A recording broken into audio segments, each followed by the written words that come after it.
नमस्कार शेतकरी बंधूंनो, शेती माझी कार्यशाळा या माझ्या चॅनलवर आपलं सहर्ष स्वागत आहे। आज दिनांक 6 ऑक्टोबर महिन्यामध्ये मी माझ्या आंबा बागेमध्ये खालीलप्रमाणे कामे करणार आहे। थोडक्यात ऑक्टोबरमधील बागेचं व्यवस्थापन याची मी सविस्तर माहिती आपल्याला देत आहे।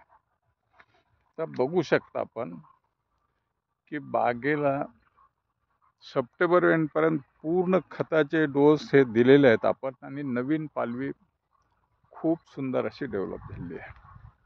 तर ह्या पालवीचं संरक्षण करणं अत्यंत जरुरीचं आहे की जेणेकरून आपल्याला मोहर येण्यास मदत होते।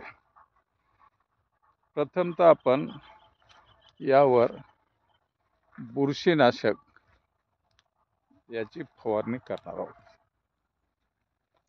आज किंवा उद्या या 2 दिवसांमध्ये बुरशीनाशकची फवारणी करतो। यानंतर आपण 8 दिवसांनी ही नवीन पालवी जी आपण बघू शकता, हिचं कीटकापासून संरक्षण करण्याकरता कीटकनाशकाची आपण फवारणी करणार आहोत, जेणेकरून नवीन पालवीचं संरक्षण होऊ शकतं। ह्या 2 फवारण्या झाल्यानंतर आपण 8 दिवसाने आपला मोहर लवकर येण्याकरता 05234 ह्याची फवारणी करणार आहोत। 05234 ची फवारणी केल्यानंतर परत 10 दिवसांनी आपण पुन्हा 05234च रिपीट करणार आहोत। म्हणजे एकंदर आपण ऑक्टोबर महिन्यामध्ये 2 फवारण्या बुरशीनाशक व कीटकनाशकाच्या आणि 2 फवारण्या आपण 05234च्या घेणार।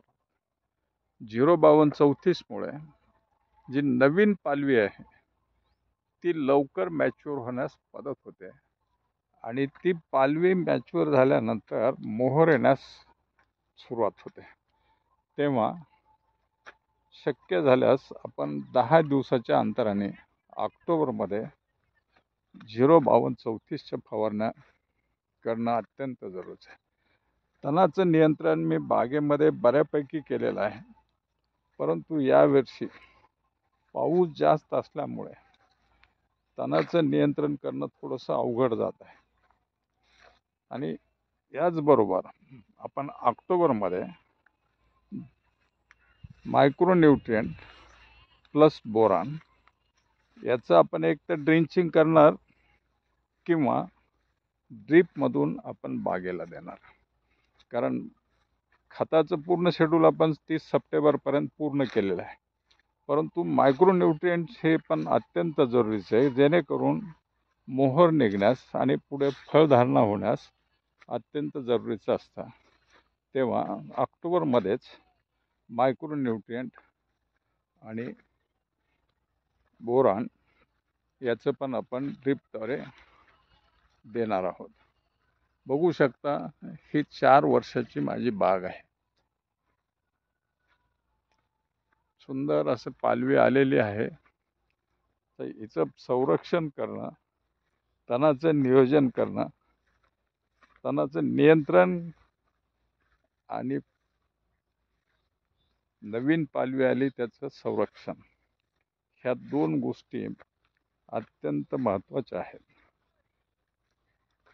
जर आपणाला ही माहिती आवडली असेल तर व्हिडिओला लाईक करा, शेअर करा। धन्यवाद।